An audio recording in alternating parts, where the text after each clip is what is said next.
November 22. Grabe yung bumalik yung hacker. Grabe. Kinakausap yung mga friends ko. Di bale, wala naman tayong sekreto. Sige, hanggang langit magsama-sama tayo. Kambal tayo sa Facebook account ko.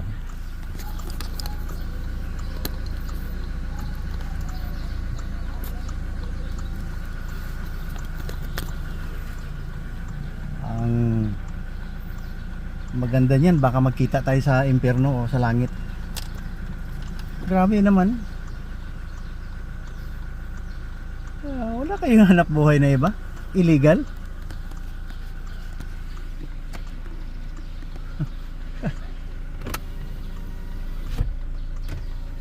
Parang patay gutom ha?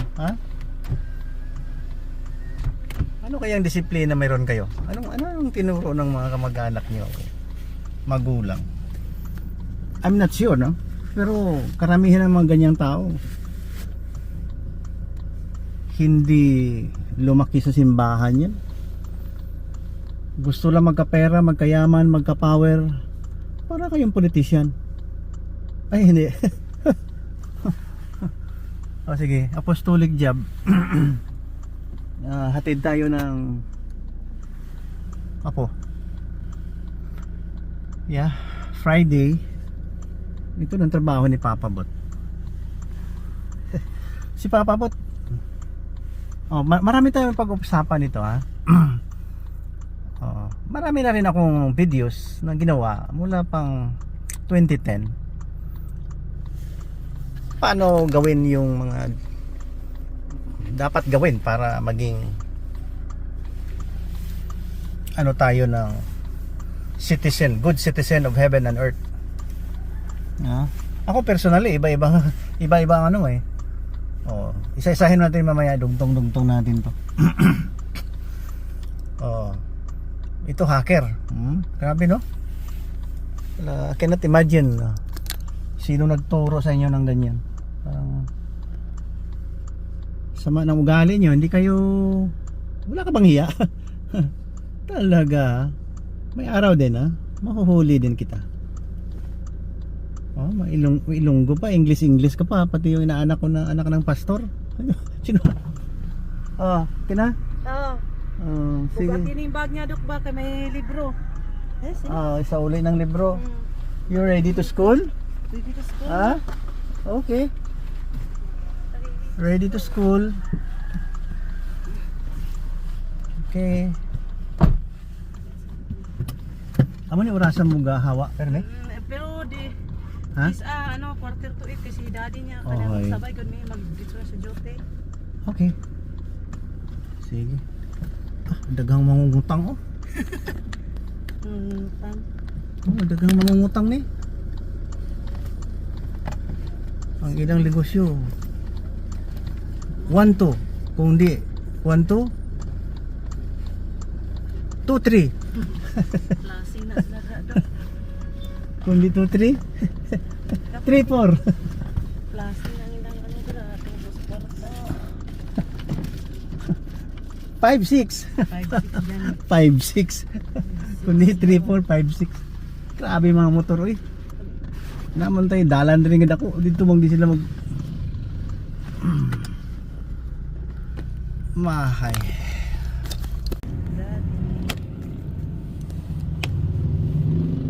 Daddy. Daddy. Pwede na itawagan. Oo, may man ko.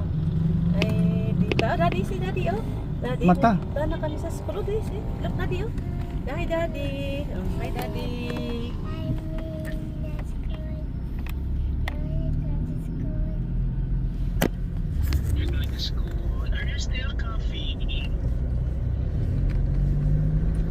Anong Daddy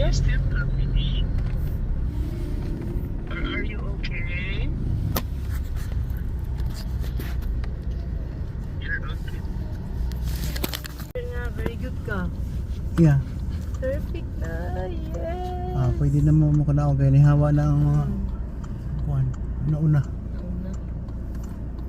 Katong usa man ko drone parking maglisod gyud og Disiplina ng Pinoy kay Gani. dapat sa right side lang. Ganing Kini mga motor ni dapat wala ni diri ba?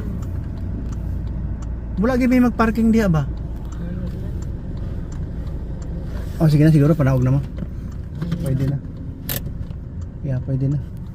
Bye-bye. Dito lang kani papabawt sa club kay unahon ko ning bagbutan dito. Yeah, ara na si Sir Agard.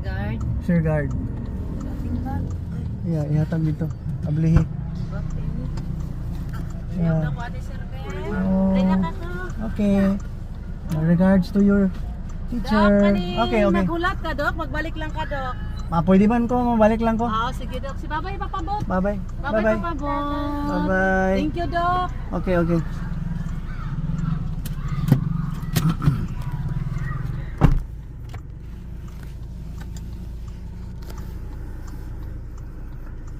Apostolic job.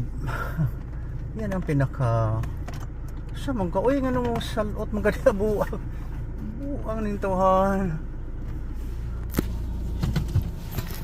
Hala. Ako pa eh. Kung naadi tricycle sa likod di.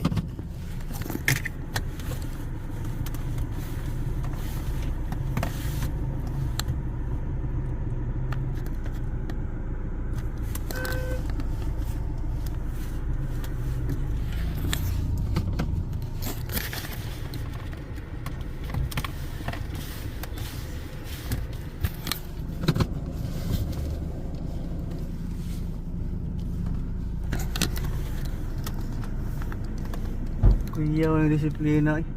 Insert man.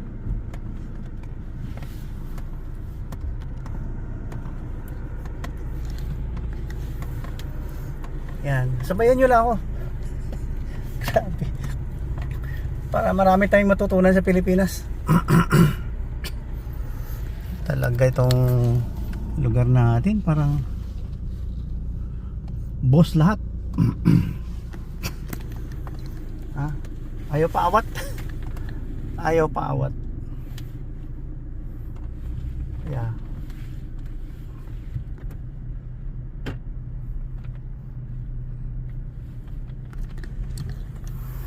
Yung problema ng bayan natin, walang disiplina eh. Talagang makasalanan yung mga leader eh. Kahapon, nakinig ako ng November 22 ngayon, 2024, mga November 18 dun sa Malacanang. Akalain mo 49 years na yung PNP B.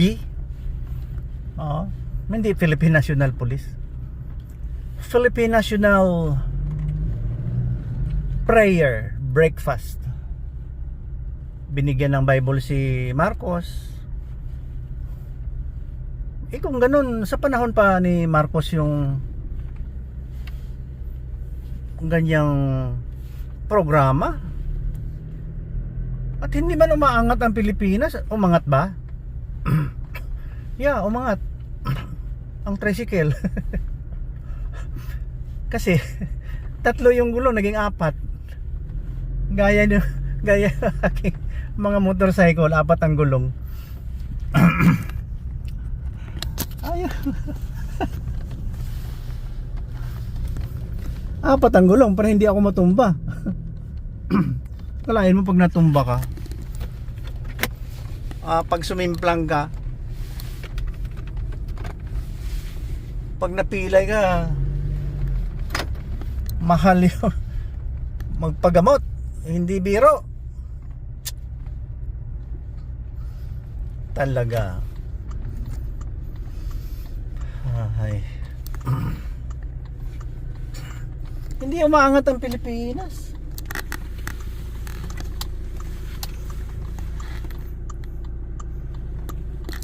Naawa ako. Ito po, may mga hacker, may mga scammer. Ano ba kayo? Para kayong politician. Patakbo-takbo. Umangat bang Pilipinas dahil sa inyo? Oo. Ang tawag ko dyan, mga hipokrito kayo. Ito lang si Papa Bot. Simpleng tao to. Pag-usapan natin yung ito kasi mainit ito na balita eh. Pag ito Theophany. hindi ko pinipilit ito eh. It's my own. It's my own. That's why naging law-abiding citizen tayo. Respectful tayo. Hard worker. Honest. Ha? Pero hindi ko sinasabi na perfect kasi minsan matem ka dyan ng mga kumakanta kasi ako sa nightclub. Ang dami-daming mga chicks. Hindi maiwasan.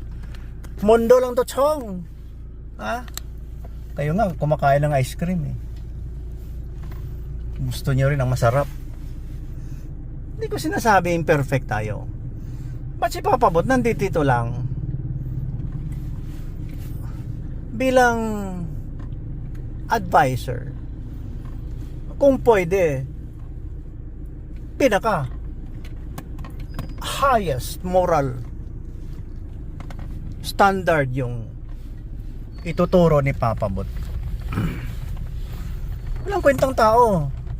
At never ako nagbabastos ng isang tao. Hindi ko binabastos yung isang tao. Oh.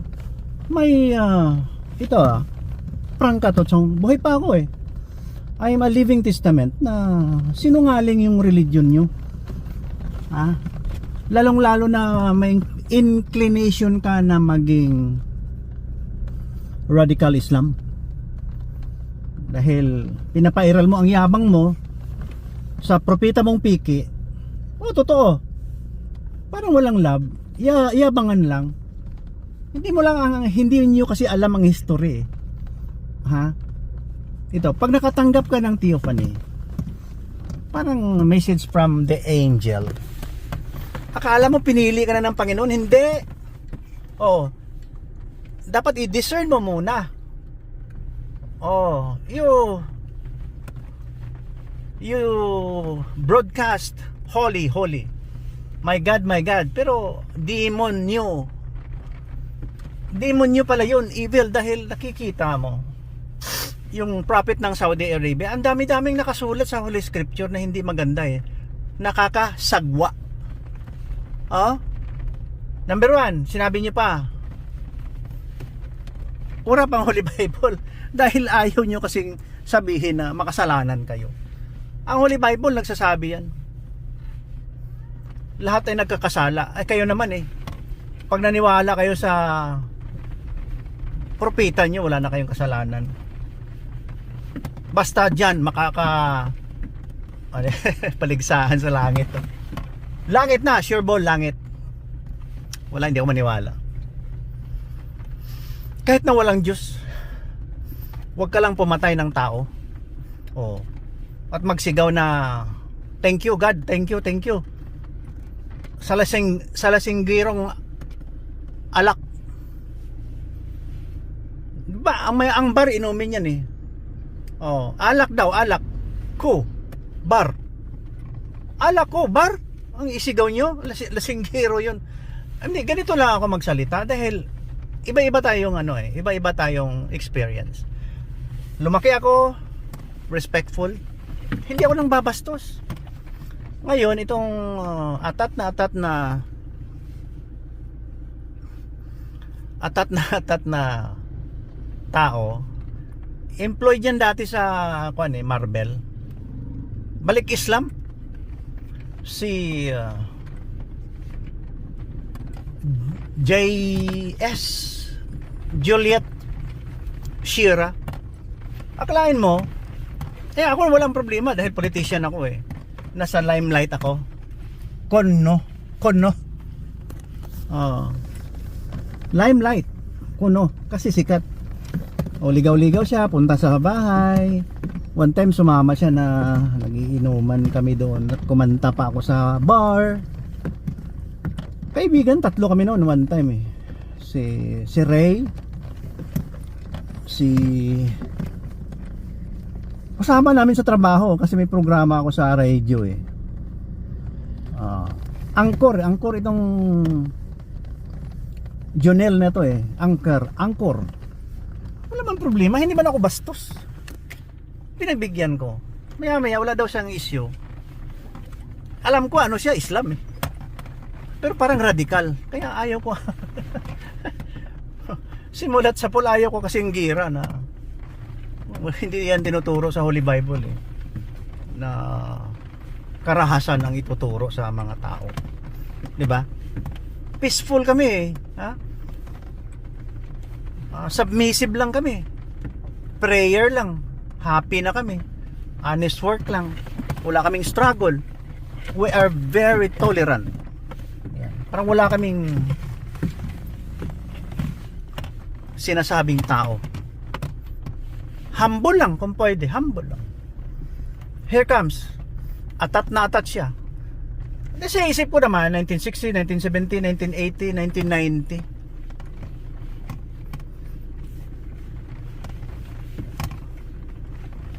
After 40 years, dumating siya. May nalalaman na ako sa theophany ko. Ako, ano bang timing dito? Sinubukan ko kasi nag-invite siya na wala na daw, naghanap siya ng content ng kanyang program. Sinabayan ko naman. Medyo umangat lang yabang ko. Akala ko bibilib o magbilib o bumilib sa akin. Isa lang naman ang mali ko doon eh. Habang sa interview, sabi ko, nakikita ko kasi kahit nasa salamin may mga message ang God eh. Para sana yun bumilib siya. Kasi ako rin iniisip ko i-convert ko siya sa Christianity. Akala mo sinabi sa akin, demonyo. Demonyo daw ako. Di ba? So, siyempre, dapat hindi ko nga ito na-replyan eh. Nung natapos ang program, hindi na ako nag-reply. Wala, pabayaan ko na yan. Kasi sinabi ko naman sa program na yon, malit pa ako na may theophany talaga ako na-receive. 2 beses. Tama na sana yon.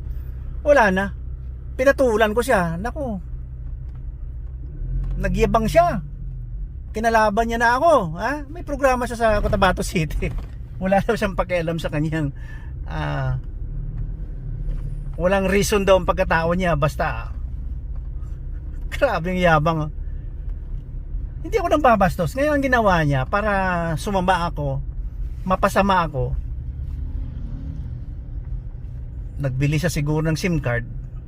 Hindi akin yun. Nagtitext siya. Yung mga kasamahan niya, yung isa, yung namatay sa masaker doon sa Sharif Agwak ba yun?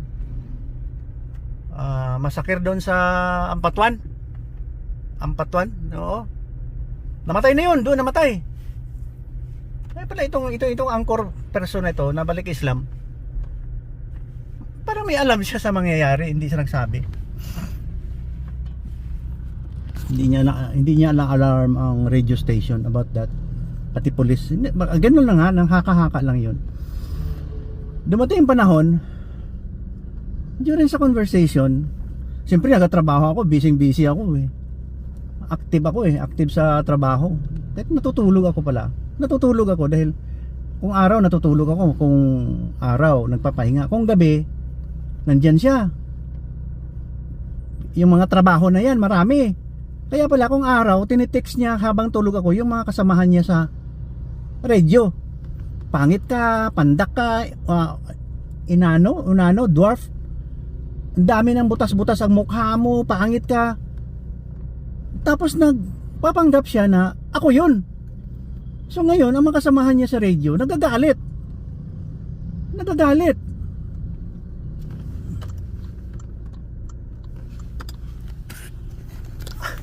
Ang isa pumunta sa bahay.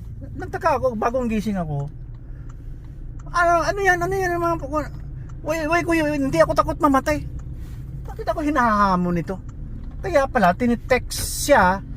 Kunwari ako nag-text na para siyang yung parang putting down the personality of one person. Matapang yun eh. Wala din takot yun eh, kaya namatay dahil matapang.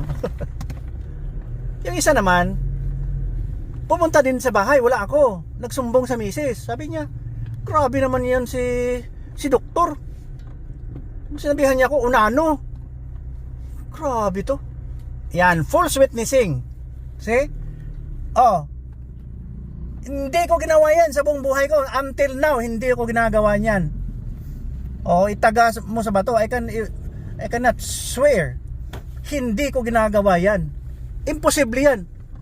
Ang taas-taas ng status ko sa lipunan, gaganon-ganon lang ako to your level. Naku, hindi. Pinagbigyan nga kita dahil kaibigan kita. Nung pag-invite mo nga sa akin ng radio, sabi ko, kaya lang ang program namin, ano yun? Parang sex or something na malaswa. Ang nakikinig parang ayaw makinig sa akin.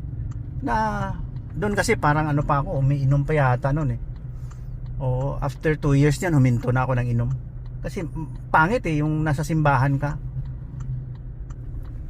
Tapos umiinom. O, nagkapitalize siya doon, nagkapitalize siya.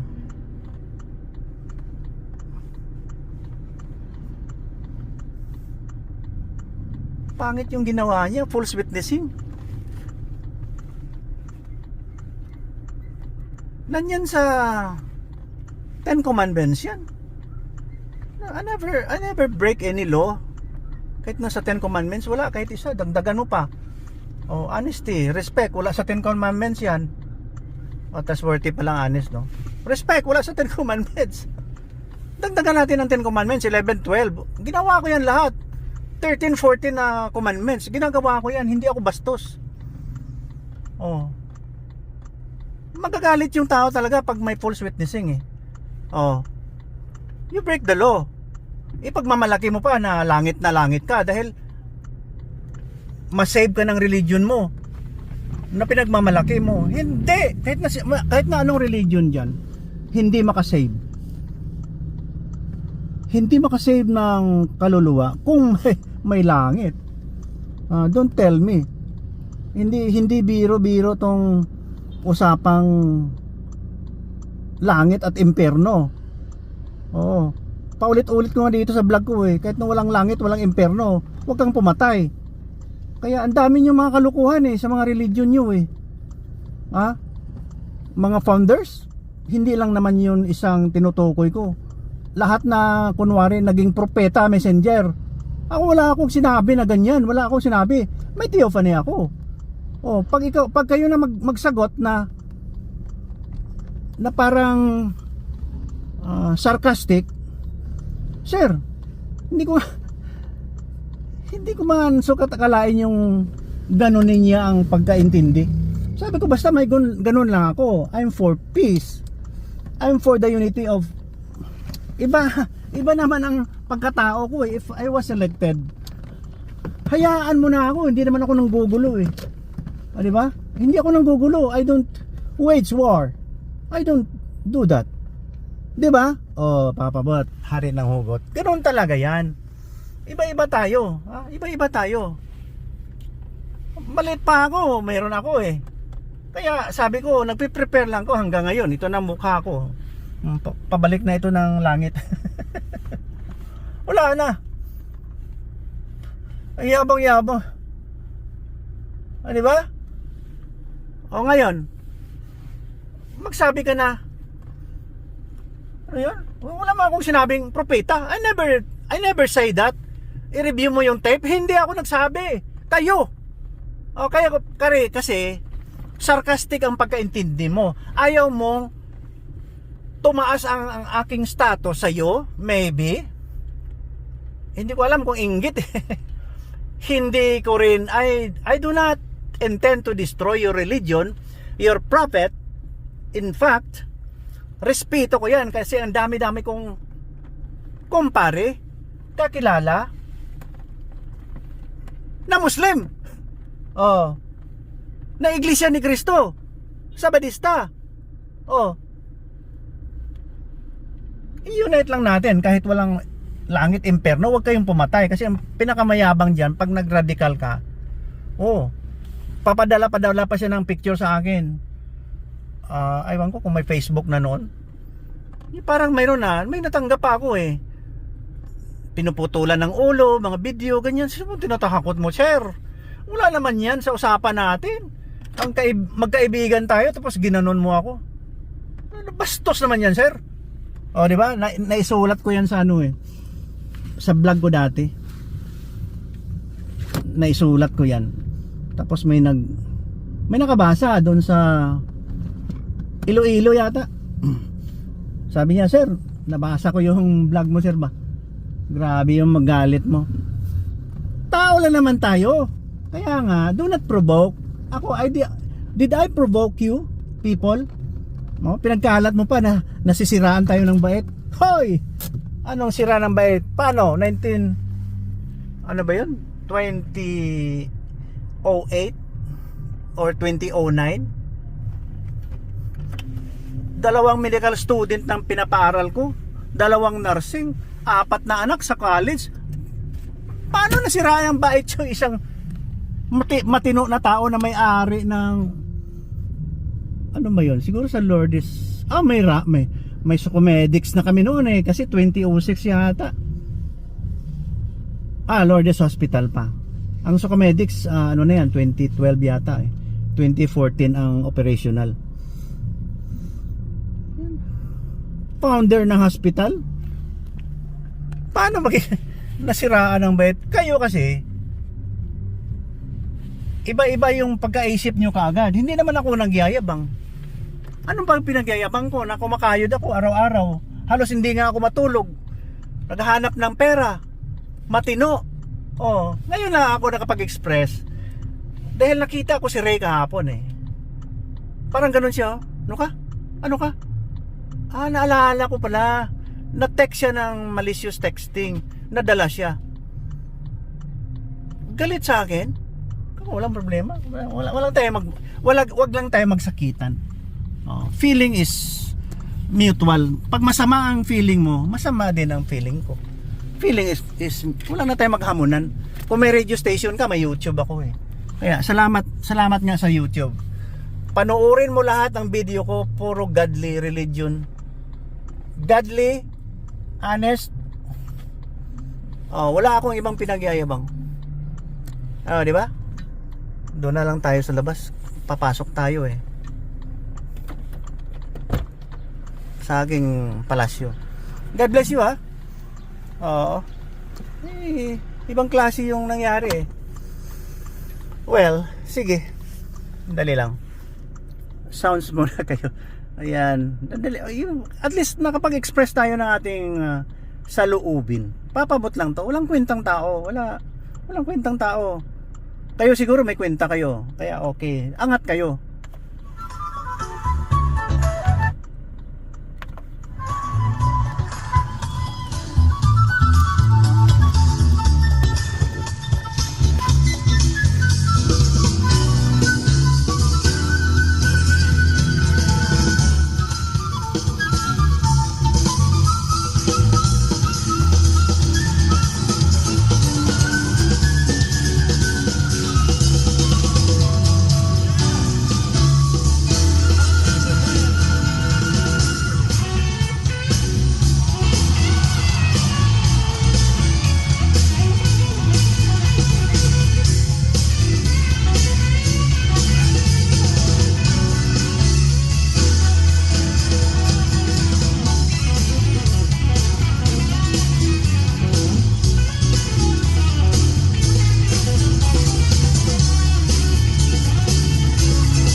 No? Minsan talaga masisira ka sa mga false witness. Yan. Parang Satanas. Tingin ko Satanas eh. To steal and destroy, ha? 'Di ba? Yan ang mga kwan eh. The devil. Hindi ko sinasabing devil siya, ha? Pero that's the scheme of the enemy. Na sisirain ka. Lalong-lalo na mayroon kang faith. Ang faith namin, sir, Jesus Christ, very humble. Huwag niyo nang siraan yan. Tama na. Hindi gaya ng mga Islamic radical, tinutorture yung mga Christian, pina-persecute. We don't persecute. We don't do that. Nowadays, advanced technology na tayo.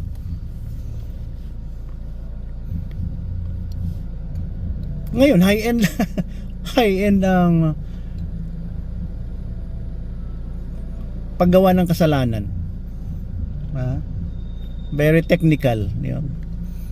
Scammer. Yan, masisira ka pag may maraming tao, malicious intent. Hindi ko naman sinasabi na ako. May experience ako, sir. Tama na, wala na. Huwag mo nang dagdagan. I did not say from my mouth. Hindi ko man sinasabi messenger ako. I have experience. 2 beses sinabi ko yan sa interview. Tama na yon. Siguro mali ko lang, medyo umangat medyo may kayabangan ako dahil halata ko kasi siya mayabang ayaw niyang mag-slow down. Gusto niyang umangat kaagad. Galit siya na hindi ako nag-Islam. Baka yun. Hindi niya ako nakuha. Sinabihan niya ako, demonyo daw ako. Tama, no? Kaya nga hindi na ako lumabas. Siguro during that time 40 years. Ngayon 50 years at saka 60 years lumabas ako. Anong mali doon? Anong mali ko? Yabang? Hindi ako nagyayabang. Sinasabi ko lang, walang patayan. Walang patayan. Pag ni-recruit mo ako, walang patayan. Siguro matagal na ako nag-Islam. Kasi may radical. Ang radical portion nyo is karahasan. Pinapatay nyo ang non-Muslims at saka Jewish people. Kung wala yung karahasan, matagal na ako. Gusto ko mag-explore Basta, ang sa akin, hindi ko sinasabi susunod kayo sa akin. That you come to me, I am the messenger. Hindi pwede yan sa akin. Mali yan. Mali yan. Ang sa akin, righteousness about Jesus Christ. Tama na. Nothing more, nothing less. See? Kaya ako nakapag-express ngayon, YouTube to viral to, Kung may masama ang loob nyo sa akin, hanggang dyan lang. Huwag nyo nang dagdagan. Huwag tayong magsakitan. Dahil baka ma-challenge yung pagkatao natin. Nakakahiya. Bakit ko kayo patulan? Ginoo ko. Ang dami-dami ko nang inopera. At gumaling, Mula ng 1990, nag-anesthesia ako. Siguro yung iba mas maraming inopera Ako, more than 2,000 patients. Siguro ang spinal, yung regional, yung IV sedation, mga 1,000 ang mga general anesthesia, yung talagang serious na nilagyan ng tubo sa baga at saka nilagay sa anesthesia machine. Binuhay ko. Kahit na mahihirap na tao yan, naawa ako. When I look at them, sabi ko, naku, galing bundok to, kawawa, walang puwit. Lumabas na bata, walang puwit. Ang gagawin namin, emergency, na ilabas yung yung dumi dito sa tagiliran, bubutasan yung bituka, ilabas sa balat, dun siya muna magdumi hanggat 8 months old siya or 6. Ibabalik namin yung bituka, large intestine, siguro mga mga descending colon yata yun large intestine, ilalabas muna, tapos pag medyo 6 months old na, tatahiin yung bituka, ipapasok dito sa abdomen sa loob, at maggagawa kami ng puwit. Naawa ko kahit walang bayad yan, pwede sir. Hindi ako bastos sir. Hindi ako bastos, hindi ako gago. Never I'll do that. Sa pananalita ako ngayon, balik Kristo, mula noon hanggang ngayon, the same. Hindi nga ako nagsasalita, hindi nga false witnessing pa, sisiraan kong tao sa text, hindi pwede yan sa akin. Never do that. Hindi ko nga sinisiraan ng hacker ko ngayon eh. Sabi ko lang, mabulunan ka sana ng tinik. Habang ko makain ng pagkain na binili mo galing sa nakaw. Sabi ko naman, siguro nagmumotor to. First time naka-feel ako na I have to curse somebody. Sumimplang ka kaya at mabasag ang ulo mo. Tapos, ang maligayang araw mo, Sir Hacker, Ma'am Hacker. May oras ka rin. Sige, sabay tayo. Gamitin mo yung Facebook ko, gamitin ko rin yung Facebook ko. Isang Facebook lang sa ating dalawa. Okay. Oo.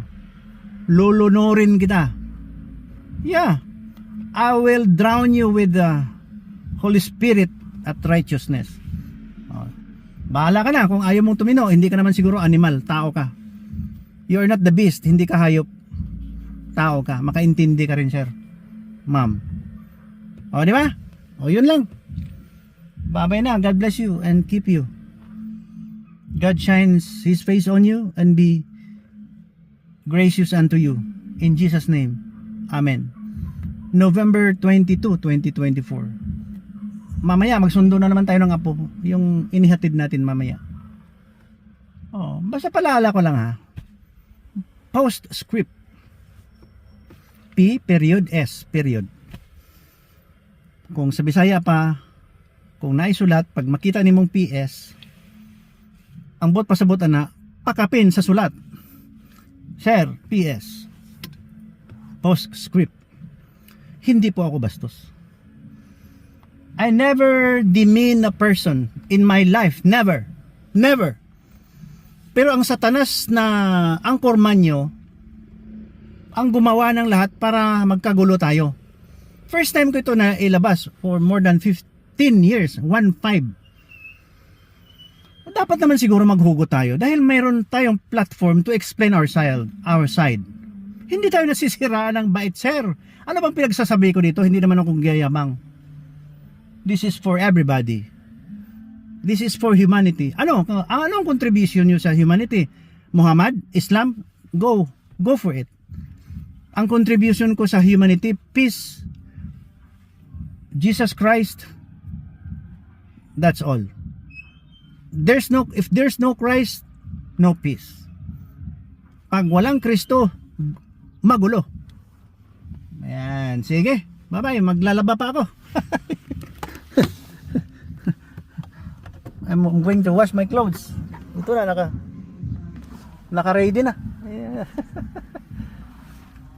Mayroon akong operasyon sa kamay dito. Hindi ako masyado makapag-motor, masakit eh. Ayun ang mga motor ko, naka-parking doon. Nagpa-park lang muna ang mga motor ko. Bye-bye. Yeah. Ingat kayo, ingat. Mag-ingat kayo sa katabi nyo.